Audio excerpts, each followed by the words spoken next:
Conceptual question है, example है, ठीक है।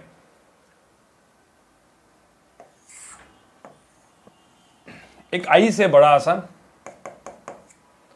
आइस का मास है 100 kg। कितना है गाइस? आइस का मास कितना है? 100 kg। और आइस दिया है 0 डिग्री पे। आइस दिया है कितने पे? 0 डिग्री पे। 0 डिग्री पे आइस दी है, ठीक है।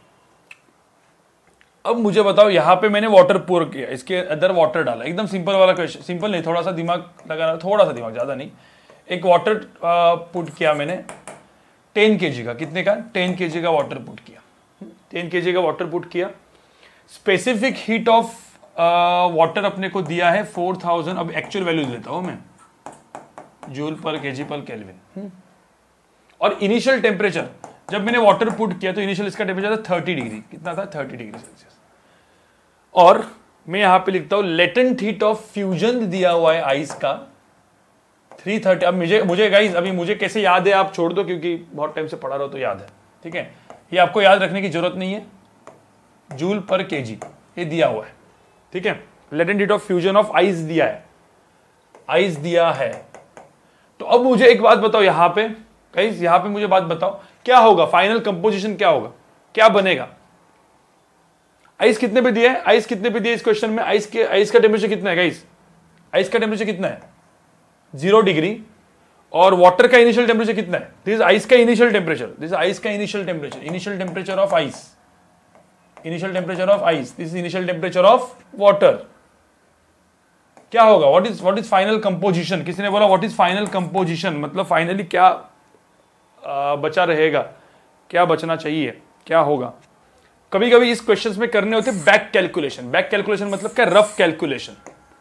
सो रफ कैलकुलेशन का मतलब क्या होता है, ठीक है, ये आप करोगे rough calculations. Now what is rough calculation? Rough calculation का मतलब होता है, सुनो, यहां पे आपने देखा है लेटेंट हीट ऑफ फ्यूजन कितनी बड़ी है। देखो यहां पे लेटेंट हीट ऑफ फ्यूजन, देखो ना कितनी बड़ी है। कितना है भाई ये? कितना बड़ा वैल्यू है? देखो एक्चुअल में आप देखोगे latent heat of fusion of ice जो होता है ना, एक्चुअल में बहुत बड़ा होता है, 336,000 जूल पर केजी। इतना बड़ा भाई, मतलब तुम सुनो, मतलब कन्वर्ट करने को, आइस को कन्वर्ट करने को वाटर में कन्वर्ट करने को बहुत एनर्जी लगने वाली है, बहुत एनर्जी लगने वाली है गाइस, बहुत एनर्जी लगने वाली है। देखो 3,36,000। और स्पेसिफिक हीट ऑफ वाटर देखो कितना होता है, कुछ नहीं, एकदम छोटा सा, कुछ नहीं है, तो कुछ है ही नहीं, ठीक है। तो अब एकदम सिंपल सी बात, सब लोग यहां पे देखो, सब सिंपल सी बात। पहले तो मुझे तो पूरा का पूरा आइस ऐसा पकड़ लेते, कौन किसको हीट देगा? हीट किसको कौन देगा बताओ? हीट इसमें कौन किसको देगा? वाटर जो है वो किसको हीट देगा? वाटर हीट किसको देगा? आइस को देगा, वाटर टू आइस। अब मुझे बताओ, भगवान तो यहां पे कोई हीट देने वाला है क्या? भगवान मुझे बताओ यहां पे आइस को हीट देने वाला है क्या? नहीं, वाटर ही हीट देने वाला है, वाटर हीट अब मुझे बताओ, किसी को पूरे आइस को सपोज मुझे कन्वर्ट करना है वाटर में, ठीक है, मुझे बताओ होल आइस है, ये बैक कैलकुलेशन है गाइस। बैक कैलकुलेशन का मतलब समझ रहे हो ना?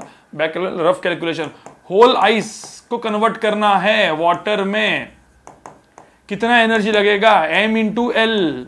m कितना है? 100 भाई, 100 into latent heat of fusion कितना है? 336,000। तो कितना एनर्जी लगने वाला है? 336,000,000। इतनी जूल एनर्जी लगने वाली है। समझ में आ रहा है क्या मुझे? पहले बताओ, पूरे आइस को कन्वर्ट करना तो इतनी जूल एनर्जी लगेगी। अब मुझे एक बात बताओ, ये एनर्जी देने कौन वाला है? कौन देगा ये एनर्जी? वाटर देगा। अब वाटर एनर्जी देगा तो मुझे बताओ, वाटर एनर्जी देगा तो वाटर का टेम्परेचर क्या होते जाएगा? वाटर का टेम्परेचर क्या होते जाएगा? कम। भाई वाटर का टेम्परेचर कम होते जाएगा, होते जाएगा, होते जाएगा। वाटर का फाइनल टेम्परेचर कितना आएगा? फाइनल टेम्परेचर कितना आएगा वाटर का? 0। अब मुझे होता है एक बार 0 पहुंच गया, एक बार वाटर का टेम्परेचर 0, आइस का टेम्परेचर 0, 0, 0, एनर्जी ट्रांसफर होगी क्या? एनर्जी ट्रांसफर होगी क्या? नहीं होगी। तो मुझे बताओ वाटर अपने में से कितनी एनर्जी निकाल सकता है मैक्सिमम? वाटर अपने में से कितनी एनर्जी मैक्सिमम निकाल सकता है? तो एनर्जी जो लूज करेगा वाटर, यही तो एनर्जी लॉस बाय वाटर होगा ना, heat loss by water, right? Heat loss by water जो होगी वही तो गेन करेगा भाई अपना आइस। तो हीट लॉस बाय वाटर कितना होगा? m of water, s of water into delta T. कितना है वो? m ऑफ वाटर कितना है? 10, ऐसा वाटर कितना है 4200, डेल्टा टी कितना है 30। देखो कितना एनर्जी हुआ है, यहां पे कितना एनर्जी हुआ है, कैलकुलेट करो जरा। 126, राइट, 126, 0 0 0 0, कितनी एनर्जी आई है, कितनी एनर्जी आई है भाई, ये 12,60,000 जूल, इतनी एनर्जी आई भाई। 12,60,000 जूल एनर्जी पूरा क्या पूरा आइस को मेल्ट करवा सकती है क्या, पहले वो सोचो। इतनी सी एनर्जी पूरे आइस को मेल्ट करवा सकती है क्या गाइस? नहीं करा सकती ना, इतनी एनर्जी नहीं करा सकती। तो कुछ ही आइस मेल्ट होगा ना भाई, कुछ ही आइस मेल्ट होगा। कितना आइस मेल्ट होगा, वो मास m निकालना है गाइस, वो मास m निकालना है। समझ में आ रहा है? तो बेसिकली ये जो एनर्जी यूज हुई, ये 12,60,000 जितनी है, 12,60,000 जो एनर्जी है वो यूज हुई, किसमें यूज हुई? कुछ मास ऑफ द आइस को मेल्ट कराने में। तो इतना मास ऑफ द आइस क्या होगा, मेल्ट होगा, ठीक है, into latent heat of fusion, जो भी होगा। समझ में आ रहा है तुम? तो mass of the ice melted कितना हुआ, कितना आइस मेल्ट करने वाली है, इतना, कितना आइस मेल्ट होगा, ठीक है, मेल्टेड कितना होगा 12,60,000 this divide by latent heat of fusion. कितना है लेटेंट हीट ऑफ फ्यूजन, ये लेटेंट ऑफ फ्यूजन है कितना है 3,36,000। समझ में आ रहा है? 0 0 कैंसिल हो गया। 1260 बाय 336 कितना है, आंसर कितना है देखो, 1260 बाय 336। ये तो ऐसी एक क्वेश्चन दिया था मैंने, कितना 3.75, गुड, ठीक है, 3.75 kg। तो मुझे बताओ कितना वाटर, कितना आइस वाटर में कन्वर्ट होगा, 3.75 kg इतना आइस वाटर में कन्वर्ट होगा, ठीक है। तो वाटर कितना आएगा, मुझे तो फाइनल कॉम्बिनेशन कितना होगा वाटर का, तो फाइनली वाटर कितना बनेगा 13.75 kg, और आइस कितना बनेगा 100 माइनस 3.75 मतलब 96.25 kg, राइट। मुझे एक बात बताओ, ये फाइनल कॉम्बिनेशन होगा, दोनों का टेम्परेचर कितना होगा, दोनों का टेम्परेचर कितना होगा, यहां पे दोनों का टेम्परेचर कितना होगा 0 डिग्री, क्योंकि 0 डिग्री पे हीट ट्रांसफर होने के लिए क्या होना चाहिए, हीट ट्रांसफर होने के लिए क्या होना चाहिए, टेम्परेचर डिफरेंस, वो होगा ही नहीं। तो एक बात बताओ, जो मेरा पहला क्वेश्चन का आंसर था, एकदम स्टार्टिंग में जो मैंने क्वेश्चन पूछा था, याद है आपको? पैर में वाटर तो क्या रहेगा, एक छोटा सा ड्रॉपलेट रहेगा, राइट। तो मेरा क्वेश्चन है कि क्या ये वाटर आइस बनेगा, ठीक है, क्या ये वाटर आइस बनेगा तो क्यों बनेगा, नहीं बनेगा तो क्यों नहीं बनेगा। वाटर ड्रॉपलेट आइस में कन्वर्ट नहीं होगा गाइस, नहीं होगा, क्योंकि 0 डिग्री पे रहेगा, थोड़ा सा वो आइस मेल्ट कराएगा, अब मुझे बताओ, मेरा क्वेश्चन है, वाटर आइस में कन्वर्ट नहीं होगा, वाटर किधर तक जाएगा, गाइस बताओ मुझे, किधर तक जाएगा, 0 डिग्री तक जाएगा। उधर से कुछ हीट निकलेगी, वो हीट अपने आइस को क्या करवाएगी, गाइस मेल्ट करवाएगी, बिल्कुल वो मेल्ट करवाएगी। थोड़ा थोड़ा आइस मेल्ट होगा, ज्यादा आइस मेल्ट होगा नहीं, बाकी तो वैसे ही रहेगा, ये भी 0 वो भी 0। अब मुझे बताओ इस क्वेश्चन में, ठीक है गाइस, एक मिनट, अपन ने 10 kg दिया था ना, इधर वाटर कितना दिया था अपन ने अपने इस क्वेश्चन में, नहीं इधर 1 kg दिया था, इधर 10, एक काम करता हूं मैं, 10 kg वाटर लेता हूं, तो मुझे तो कितना आइस मेल्ट हुआ, यहां पे कितना आइस मेल्ट हुआ अभी जो क्वेश्चन में रिसेंटली किया था 3.75 kg हुआ ना मेल्ट। हाँ, तो ये 3.75 kg मतलब अर्थ का सिर्फ 3.75 kg इतना ही आइस मेल्ट होने वाला है, समझेगा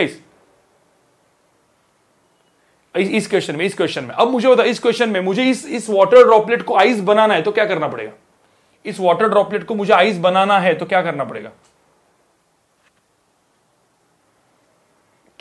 आइस का टेम्परेचर मुझे बताओ, आइस का टेम्परेचर मैंने जो 0 डिग्री लिखा है, देखो सुनो, हाँ बिल्कुल वाटर से मुझे और हीट रिमूव करनी पड़ेगी। अब मुझे बताओ, आइस का टेम्परेचर 0 डिग्री नहीं होता, कुछ -10 डिग्री होता तो क्या होता, बताओ मुझे,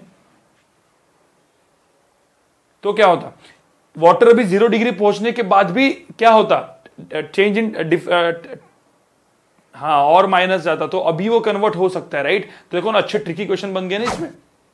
तो मैं एक छोटा सा लास्ट का क्वेश्चन यहां पे दिखाता हूं, सॉल्व नहीं करके दिखाऊंगा। ये आइस है, आइस का मास दिया है 20 kg, सब लोग यहां पे देखो, आइस का मास 20 डिग्री है, इनिशियल टेम्परेचर ऑफ आइस दिया है जैसे -50 डिग्री सेल्सियस, ठीक है। अब इसके अंदर क्या डाला मैंने, इसके अंदर क्या डाला मैंने गाइस, वाटर डाला। लेट्स से वाटर का मास दिया है, मास ऑफ वाटर दिया है लेट्स से 10 kg, ठीक है। इनिशियल टेम्परेचर ऑफ वाटर दिया है यहां से 30 डिग्री सेल्सियस, ठीक है। अब मुझे बताओ what is final composition of, अब मुझे बताओ what is final composition of क्या, आइस एंड वाटर क्या रहे। तो मुझे तो हर एक चीज चेक करनी पड़ेगी कि नहीं करनी पड़ेगी बैक कैलकुलेशन में गाइस। यहां पे भाई, यहां पे ना स्पेसिफिक ऑफ आइस भी लगेगी अपने को, जो कितनी है 2100 होती है एक्चुअल में, जूल पर केजी पर केल्विन। स्पेसिफिक ऑफ वाटर भी लगेगा, जो होता है कितना 4200 जूल पर केजी पर केल्विन। अब यहाँ पे लेटेंट हीट ऑफ फ्यूजन जो है वो तो पता ही है 336 इंटू 10⁻³ जूल पर केजी। अब मुझे एक बात बताओ, यहाँ पे गाइस, यहाँ पे आप देखोगे ना तो यहाँ पे पहले अपने को देखना पड़ेगा। यहाँ पे ऐसा हो सकता है कि वाटर पूरा का पूरा किस में कन्वर्ट हो जाएगा गाइस, यहाँ पे क्या हो सकता है, वाटर किस में कन्वर्ट हो जाए, आइस में, या आइस पूरा का पूरा क्या किस में कन्वर्ट हो जाए, वाटर में, या फिर आइस एंड वाटर दोनों अपने जीरो पे ही रहे, कुछ भी हो सकता है ना गाइस, और थोड़ा सा आइस मेल्ट हो जाए, एनीथिंग कैन हैपन। तो आपको चेक करना पड़ेगा। चलो होमवर्क क्वेश्चन है, कर लो इसको। चलो इसमें दो टाइप के होमवर्क क्वेश्चन दो, एक मास आइस 20 kg का है, एक बार आइस का मास ले लो, एक बार आइस का मास ले लो 200 kg, और दोनों जगह पे चेक करके बताओ क्या होने वाला है जिंदगी में, इसका फाइनल कंपोजिशन बताओ कितना होगा। होमवर्क क्वेश्चन है गाइस, ये सॉल्व करके आपको करना है, और बाकी HCMR के बहुत सारे क्वेश्चंस हैं जो आप करोगे पूरा का पूरा। तो इस तरीके से कैलोरीमेट्री अपना खत्म हो चुका है गाइस।